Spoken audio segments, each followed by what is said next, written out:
Bonjour et bienvenue dans cette nouvelle vidéo. Je voulais te partager que des fois, je m'en mords les doigts de pas demander à Dieu est-ce que je dois me lancer dans quelque chose, est-ce que je dois faire quelque chose. C'est de l'orgueil parce que généralement, je demande à Dieu de bénir une fois que j'ai entamé de faire quelque chose. C'est gravement une erreur. Pourquoi je te dis que c'est de l'orgueil?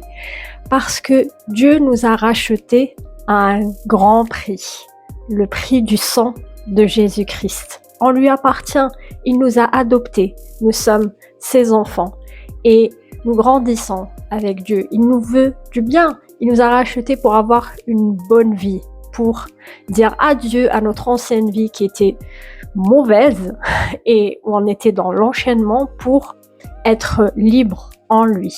Et c'est pour ça qu'à chaque fois, il faut demander la vie de Dieu parce que nous poussons, nous grandissons. Il nous a rachetés, il nous a adoptés, nous devenons enfants de Dieu. Nous sommes encore petits et nous apprenons en sa présence. Donc quand je fais pour faire quelque chose alors que je suis petit, et nous sommes tous ses enfants, nous sommes encore plus petits parce que lui, il est éternellement grand, n'est-ce pas? C'est de l'orgueil de notre part. Ça veut dire, Dieu, j'ai pas besoin de toi. Maintenant, je sais faire. Et tu te retrouves avec un manque de bénédiction où Dieu n'a pas fait ce choix-là, c'est ton choix à toi. Et ensuite, comme je t'ai dit, et une fois que j'ai fait mon truc, j'ai dit, Seigneur, s'il te plaît, bénis ça parce que j'ai commencé à le faire et j'aimerais bien que ça marche. Haha. J'ai remarqué 2 scénarios, pas 3, 2, où Dieu ne répond pas. Un, c'est parce que tu lui as pas demandé, tu l'as pas consulté, t'es allé comme bon te semblait toi. 2, tu lui as demandé et t'as pas obéi à ce qu'il t'a dit, en fait. Et on voit ça plusieurs fois dans la Bible.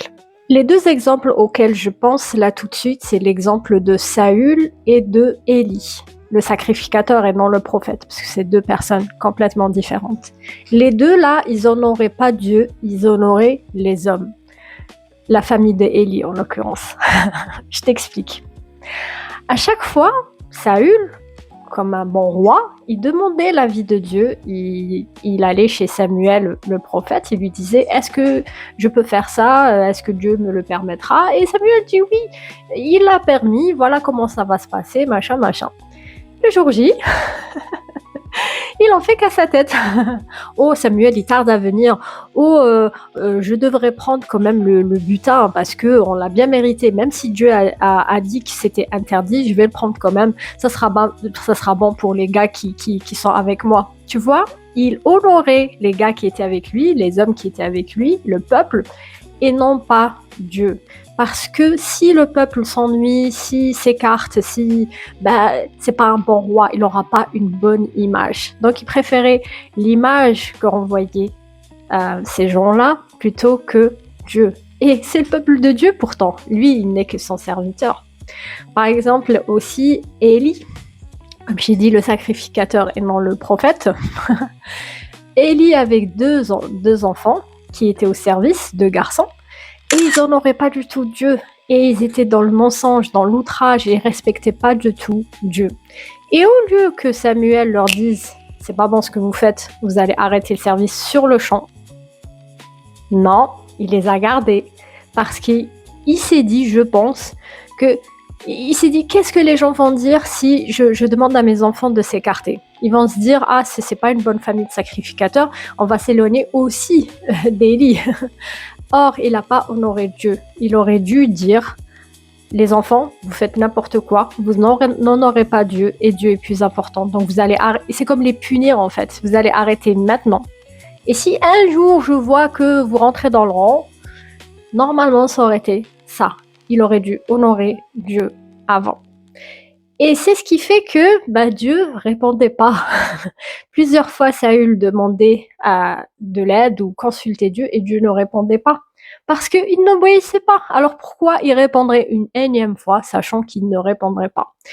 Et le pire, je crois, c'est que vu qu'il répondait pas, Saül a fait un truc gigantesquement mauvais.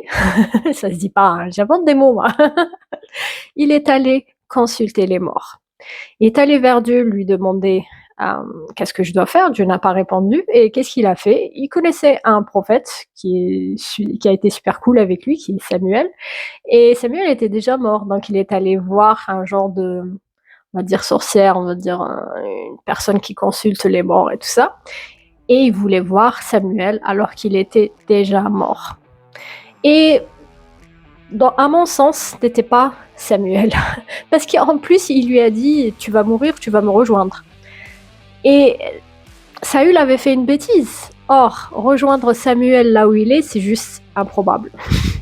Et la mort appelle la mort, en fait. Ça, c'est entre parenthèses. Mais tout ça pour te dire que moi, j'ai remarqué 2 choses. C'est que si tu ne consultes pas Dieu, il n'aura pas de réponse. Puisque c'est pas allé le voir de toute façon. Tu lui demandes de bénir un truc et il t'a même pas demandé de le faire. Et de 2, des fois, il te dit quoi faire. Et tu t'en fais qu'à ta tête. Tu l'attends pas, tu t'en fais qu'à ta tête, tout simplement. Donc pourquoi il répondrait si toi, t'en fais qu'à ta tête? Mais je vais te montrer un autre exemple. Où si tu demandes à Dieu, il te donne la réponse. Et parfois, il te dit non. Parce que parfois, on ne lui demande pas parce qu'on a peur qu'il nous dise non, n'est-ce pas? Mais tu vas voir que dans l'exemple de David, c'est ce qui me vient en tête, des fois il te dit non, mais il te donne une autre solution. Mais dans tous les cas, tu es gagnant ou gagnante parce que c'est Dieu qui aura proposé la chose ou demandé la chose. Donc c'est à lui de bénir. Et il bénit ce qu'il dit. Il bénit pas ce que toi tu fais qu'à ta tête. Encore une fois, je parle pas bien. Mais il bénit forcément ce qu'il fait. Il est Dieu. Il respecte son nom. Donc quand il te dit quelque chose, ça se réalise. En prenant l'exemple de David, j'ai remarqué qu'à chaque fois qu'il allait en guerre ou faire quoi que ce soit, il va vers Dieu, un prophète, peu importe, quelqu'un qui a la parole de Dieu, ou il va le consulter directement, tu vois. Et à chaque fois, Dieu lui répond. Mais il n'est pas allé de sa propre initiative. À chaque fois, il dit, Seigneur, il y a ces personnes-là qui veulent me faire la guerre, est-ce que j'y vais ou pas? Et il se dit, si Dieu dit non, t'y vas pas, il va pas aller se suicider, tu vois. Il va pas y aller. Pareil pour n'importe quel sujet, il y va. Seigneur, est-ce que je fais ça? Est-ce que je m'avance pour faire ça? Qu'est-ce que je dois faire? À chaque fois, il demande à Dieu avant de faire. Bien sûr, comme je t'ai dit, David n'est pas un type parfait, mais dans la majorité des cas, quand on le compare à son prédécesseur Saül, non seulement il obéissait, mais aussi il demandait à Dieu avant de faire. Plutôt le contraire, il demandait à Dieu comment faire et ensuite il obéissait. Et c'est comme ça qu'il faut procéder. Demander à Dieu est-ce que je dois faire? Qu'est-ce que je dois faire? Est-ce que je dois faire? Et une fois qu'il te donne la solution, tu obéis jusqu'au bout. T'en fais pas qu'à ta tête. Tu remarqueras un exemple particulier où David demande est-ce qu'il doit aller pour faire la guerre à un certain peuple, et Dieu dit non. Et ça m'intrigue en fait, parce que non seulement il lui dit non, ça peut ne pas lui plaire, hein, n'est-ce pas? Moi ça m'aurait peut-être pas plu que Dieu me dise non, mais il lui donne une autre solution. Il lui dit va par derrière. Tu vois, c'est une stratégie. Et Dieu est tellement plus intelligent. Il lui dit va par derrière. Et quand tu entendras un bruit de pas dans je sais pas où, dans quel coin je sais plus où, là, tu iras faire la guerre. Et certaines théories, et je le pense aussi, disent que ce pas-là qu'il entend, c'est le pas d'un ange, parce qu'il dit l'Éternel sera avec toi. Et pour faire la guerre, généralement, tu n'es pas tout seul. C'est pas juste des hommes qui font la guerre. C'est les anges de Dieu qui font la guerre aux ténèbres. Et c'est comme ça que ça se fait dans le spirituel pour que ça se réalise dans le monde naturel. Je sais pas si tu as suivi tout le processus. Mais en tout cas, c'est là où on voit bien que Dieu intervient surnaturellement. Et en plus, il lui dit qu'il va intervenir surnaturellement. Donc, il fallait que David respecte ce chemin-là. Et dès qu'il entend le signal, là, il attaque dans le naturel. Ça s'est aussi passé pendant l'époque de Josué, où Josué voit une créature, un homme, et c'est bizarre pour lui, tu vois, il reconnaît pas. Et il dit, tu es avec nous ou contre nous? Tu es pour nous ou contre nous? Et l'ange lui dit, bah, ni l'un ni l'autre, en fait, c'est Dieu qui m'a envoyé, je vais attaquer spirituellement. Toi, tu vas checker dans le naturel. Mais c'est comme si dans le naturel, ça allait se faire. Et c'est pour ça que ça réussit dans le naturel. Je sais pas si tu as suivi. Mais c'est particulier. Donc, des fois, tu vas consulter Dieu. Il te dit non, mais il te donne une autre solution que toi-même, tu n'aurais jamais pensé à ça. Donc, pense-y. Et avant de faire quoi que ce soit, fais pas comme moi. Et d'ailleurs, j'apprends de plus en plus à le faire. Consulte Dieu. Seigneur, je dois faire ceci. Je sais pas, pour tout et n'importe quoi. Je t'assure, c'est très important. Parce que des fois, tu dis, j'ai pas le choix, de toute façon, faut le faire. Des fois qu'il y aurait une autre solution à laquelle toi, tu n'aurais pas pensé. Et pour ça, il faut parler à Dieu au quotidien, tous les jours, tous les jours, tous les jours. Parce que la vie, c'est un champ de combat. Tu es en sécurité que avec la présence de Dieu, n'est-ce pas?